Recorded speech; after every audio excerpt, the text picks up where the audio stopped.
raccoon is just called a raccoon. My take on Silas, he's a horrible beast. Exactly, somebody agrees, finally. I'm gonna punch you, I'm gonna take you I know out! exactly what he's done. I had a conversation with him back in You wanna Nam. go? You know how many people he killed? He killed a lot. He said he was following orders. I was his commanding officer. I gave him none of those orders. That thing is not human, nor does it have any sort of soul. It is simply just a beast of... Jesus Christ! Oh my God, his foot! Oh! I met Silas in the fall of 2010 in South Amherst at an antique shop.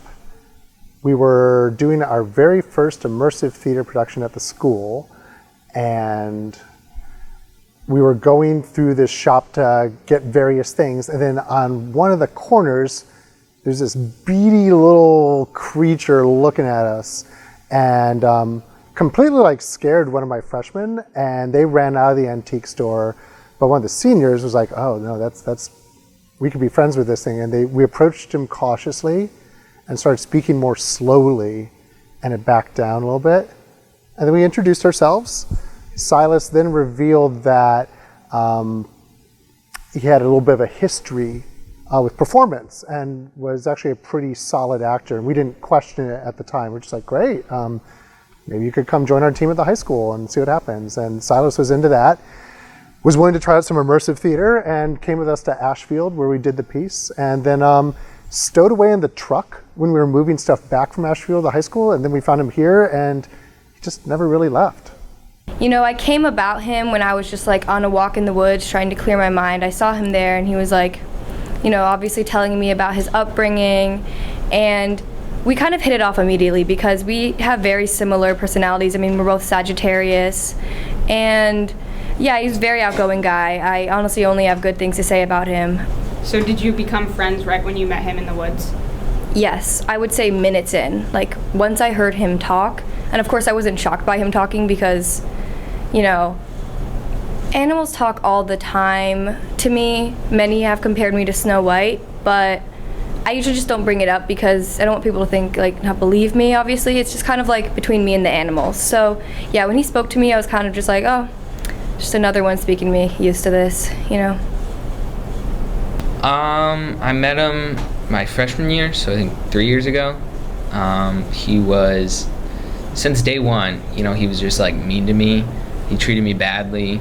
You know, I was new to the school, but he was like, said like insults to me. I never felt wanted around him. He and I go way back. Probably 2006.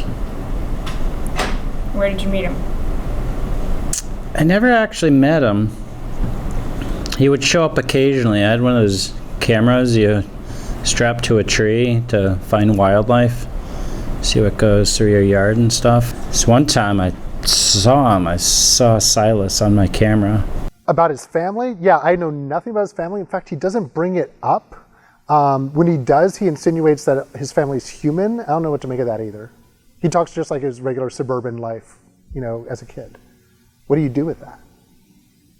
From what he told me, it sounded like he had a really hard upbringing, you know? I mean, he told me that he was born in Brazil and was like stuck on this like truck, pretty much. It was like a bananas truck that traveled like all the way to New York City, like a produce truck. But I think it was illegal because he told me that inside there were like all these other animals, like, you know, parrots, horses. Like, it was this weird estrangement of animals, maybe some weird collector. Most of the time when we try to talk about his past, he would just be crying in my arms. It sounded like it was a very, very traumatic time. Well, see, that's the thing. He's told us several different stories, and they make no sense off one another. So we don't really know if Silas is a former skydiver that just landed in the wrong territory and just couldn't find a way to leave. We don't know if Silas secretly escaped a zoo or a biological lab, as apparently, you know, he's really into for a bit, or if Silas was actually a cat in a raccoon suit, as he's been claiming most recently.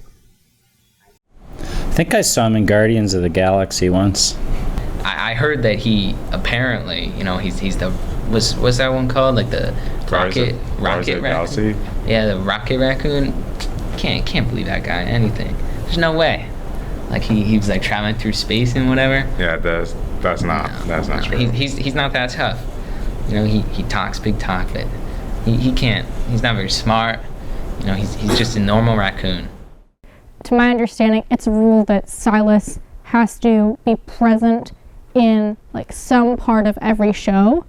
I've given permission for a few small plays, and Silas will show up and be a bit part, and everyone laughs, and it's all good. But Silas has also been in every single musical we've done pretty much, and I've never given permission for that.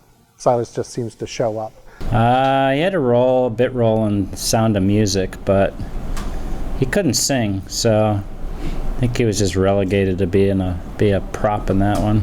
The one time we did give Silas a slightly bigger part with some lines and a real moment, he just completely froze up. Silas is just a very stiff actor on stage and has yet to prove otherwise. I've tried to do my part. I feel like I've given Silas a few little exercises or levels of tension, but Silas is like, no, I do level 7 and that's it. I mean, some people have said that he is stuffy, you know, kind of stuck up personality. Personally, I don't agree with that at all. I think he's the kindest, I was gonna say person, but I guess animal that I've ever met in my whole life. Honestly, yeah, I have no negative words towards him.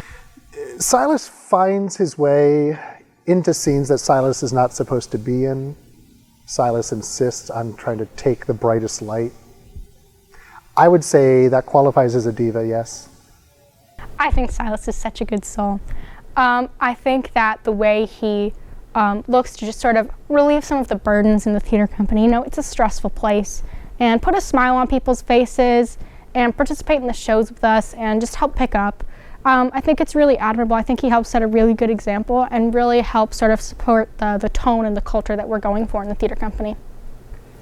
So, some people don't really agree. Some people think he's a diva. They're right. I lied. Sorry. Silas is here. I didn't want to offend him. You asked me in a room with Silas, what do you think about Silas? I'm like, Silas is great. Close your ears, Silas. Oh, look at his nose. He's got his nose up in the air. He's just stuck up. Do you see that? Are you seeing what I'm seeing? I appreciate what Silas does for the theater company. His personality, choices were made. You know, I think he's misunderstood. I think what some people might misinterpret as like seriousness or sternness is actually his way of connecting with us. Like, if you stare into his eyes, he might scare you at first, but if you look long enough and see like what this beautiful creature for what he is, you understand why he's been so special to so many people for so long. I think he deserved his fate. Do you guys have any last words to say to or about Silas? Yes. Silas is the light of my life, and I think that he is a really, really, really, really important place within our community here, and I don't think he deserves all the trash talk that he receives, and I'll always love you, Silas. Is Silas here? Silas, no. Okay, good. Because if Silas was here, I'd challenge him to a duel.